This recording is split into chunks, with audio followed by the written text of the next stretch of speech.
오늘 마중물 새벽예배 6월 첫 주 월요일 잠언 20장 3절 말씀을 우리 함께 읽어보도록 하고 시작하도록 하겠습니다. 시작. 다툼을 멀리하는 것이 사람에게 영광이거늘 미련한 자마다 다툼을 일으키느니라. 네. 오늘 마중물 새벽예배는 다툼에 관한 내용으로 말씀을 나누고자 합니다. 우리가 하루를 살면서 또 세상을 살면서 참 많이 다투기도 합니다. 뭐 부부 간에도 다투고 자식 간에도 다투고 이웃 간에도 다투고 왜 다투는 건지 우리가 모르지만 사실은 다투기도 합니다. 뭐 더 많이 가지려고 할 때 다투겠죠. 또 자존심이 상했을 때 다투기도 하겠죠. 또 내가 옳은 것 때문에 지기 싫어서 다투기도 하겠죠. 어쨌든 이러한 다툼을 일으키는 자를 성경에서는 미련하다고 해요. 그러니까 옳고 그름이 아니라 그냥 그 자체가 미련하다고 얘기를 하는 것입니다. 그래서 3절을 보면 다툼을 멀리하는 것이 사람에게 영광이거늘 미련한 자보다 다툼을 일으킵니다. 이거를 표준 세번역으로 보니까 좀 더 와닿습니다. 다툼을 멀리하는 것이 자랑스러운 일인데 어리석은 사람들은 누구나 쉽게 다툰대요. 쉽게. 왜 쉽게 다툴까요? 로마서에서는 이런 말씀을 하죠. 만물이 주에게서 나오고 주로 말미암아 주에게로 돌아감이라 그에게 영광이 세세에 있을지어다 라고 말하고 있습니다. 결국 모든 것이 다 주께서 나오고 주께 돌아간다고 믿는다면 모든 일의 결국도 결국 사람에 달린 것이 아니라 주님께 들어간다라는 것을 알기에 우리가 다툼을 줄일 수가 있습니다. 그러니까 다툼은 결국은 내가 직접 해결하려고 하니까 다툴 수밖에 없는 상황들이 벌어진다라는 것입니다. 결국 얘기 드린 바와 같이 누가 옳고 그르냐의 문제가 아니라 그 자체가 문제라고 성경은 얘기하고 있습니다. 다툼이라는 것은 잘잘못을 가리기 이전에 이미 사실 다툼을 할 때부터 양쪽에 다 피해가 가요. 여러분 우리가 다투면서 경험한 바 있지만 아무리 선량한 사람도 극단적으로 아주 극악한 저작거리 와이프하고 일단 시비가 붙어갖고 싸움을 하게 되잖아요. 그러면 일단은 둘 다 경찰서에 가야 돼요. 둘 다 경찰서에 가고 싸움의 경위를 붙어요. 그래서 일의 전후를 따지는 법정에서도 보면 싸움을 벌인 사람이 아무리 그 가해자고 당한 사람 피해자로 할지라도 그 피해자조차도 사실은 일말의 책임을 질 수 있는 상황들이 벌어진단 말입니다. 사실 정당방위가 법정에서 인정하기가 되게 힘들어요. 그러니까 원인을 어쨌든 조금이라도 제공을 했다라는 것이죠. 그래서 내가 아무리 결백을 주장하고 억울함을 주장해도 사람들은 손바닥도 마주쳐야 소리가 나지 괜히 그랬겠어? 그런 속담을 우리가 인용하면서 책임을 묻는단 말입니다. 그러니까 이게 현실이기 때문에 오늘 말씀은 다투면 그냥 무조건 피해라 라고 얘기를 하고 있습니다. 일례로 이삭의 경우를 여러분 보겠습니다. 그랄 땅에서 이제 우물을 팠는데 그랄 목자들이 그 우물을 자기 거다라고 주장하고 싸움을 걸어왔습니다.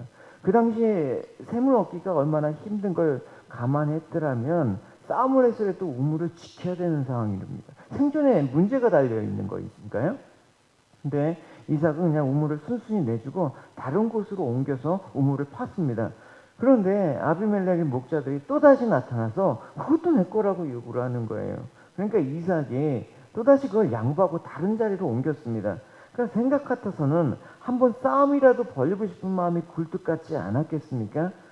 지속적으로 필요한 다툼을 피하고 결국 부활세발까지 옮겨와서 우물을 팠습니다. 그로 인해서 이삭이 불편하고 또 희생하고 손해를 감수해야 됐죠. 그러나 궁극적으로 본다 그러면 이삭은 그런 선택을 함으로써 그의 생명도 지키고 또 가족의 생명도 보존할 수 있었을 뿐만 아니라 결국 그라랑 아비멜렉이 사과를 하지 않습니까? 그래서 화친을 요청하지 않습니까? 그러니까 양보하고 대립과 다툼을 피해서 손해보는 것 같지만 결국은 지혜이고 또 승리자였음을 우리가 알 수가 있습니다. 여러분 이 말씀을 근거로 해서 우리 자신의 한번 삶을 돌아보십시오. 분쟁을 또 다툼 가운데 내가 혹시 끼어드는 일에 일삼지 않았나라는 생각을 해봐야 되는 것입니다. 그건 다툼 자체는 어쨌든 아름답지도 않고 지혜롭지도 않고 유익하지도 못합니다. 그래서 예수님께서는 뭐라고 말씀하셨습니까? 화평케 하는 자가 복이 있다. 그들이 하나님의 아들이라 일컬음을 받을 것이라고 얘기를 하셨습니다. 화평케. 그러니까 하나님의 아들이라고 일컬음을 받는 복이 있는데 그것은 반드시 뭐다? 화평케 하는 자야만 된다라고 얘기하고 있습니다. 그러니까 하나님의 아들이 가는 데마다 막 불화를 조성해. 믿는 사람이 가서 막 분란을 조성해. 그러면 여러분 그 사람 믿음이 제대로 되겠습니까? 하나님의 아들, 딸이 된 사람은 언제 어디나 화목하게 될 사명이 있는 것입니다. 내가 가서 화목하게 돼야 되는 것이죠. 여러분 우리가 아무리 묵상을 열심히 하고 아무리 매일 성경을 열심히 읽는다고 하더라도 이것만으로 내 신앙이 건강하다 건강치 못하다 판단할 수가 없습니다. 왜냐하면 주님께서 우리에게 강조하신 게 있어요. 뭐냐면 하나님 사랑과 이웃 사랑을 강조했단 말입니다. 그냥 분리될 수가 없는 거예요. 하나님 사랑하면 뭐로 나타난다? 이웃 사랑으로 반드시 나타난다. 그러니까 다른 사람과의 관계에서 그 신앙이 건강한지가 드러난다라는 것이죠. 로마서 1장에 보면 수많은 죄들이 열거되고 있습니다. 근데 이 죄들을 분류하면 두 가지로 분류하고 있습니다. 앞에서 나오는 이 불의와 뭐 추악과 탐욕, 악의 이런 거는 내 내면에 도사리고 있는 죄인데 그 반면에 나오는 그 보십시오. 시기하고 살인하고 분쟁, 뭐 악독이 가득한 자, 수근수근하고 비방하는 자 이거는 다른 사람과의 관계에서 발생하는 죄악들이란 말입니다. 그러니까 다툼의 요소가 되는 거예요. 그러니까 하나님께서는 이처럼 관계를 대단히 중요시한다라는 것입니다. 제가 일전에도 말씀드린 것 같은데 믿음도 어쨌든 하나님과의 관계에서 우리가 믿음의 측면이 온전히 형성된다고 할 수가 있죠. 그래서 우리가 다툼과 어떤 불화가 생겼을 때 성경은 어느 편이 옳은가에 대한 관심은 갖지 않습니다. 다툼과 불화가 있는 상황에서 주님께서 말씀하시는 건 분명합니다. 산상수훈 5장에서도 보면 이런 내용이 결국 우리가 반대편 사람에게 화해 손길을 내밀지 않으면 그들이 우리에게 행한 잘못을 우리가 먼저 용서하지 않으면 오래 참으며 사랑을 보이지 않으면 우리가 하나님 나라의 유업을 받지 못한다고 분명히 단호하게 주님께서는 말씀을 하셨습니다. 그러니까 주님의 요구가 왜 이같이 단호하게 된 것입니까? 정당하기 때문에. 왜냐하면 주님께서 실제로 이루셨기 때문에 그렇죠.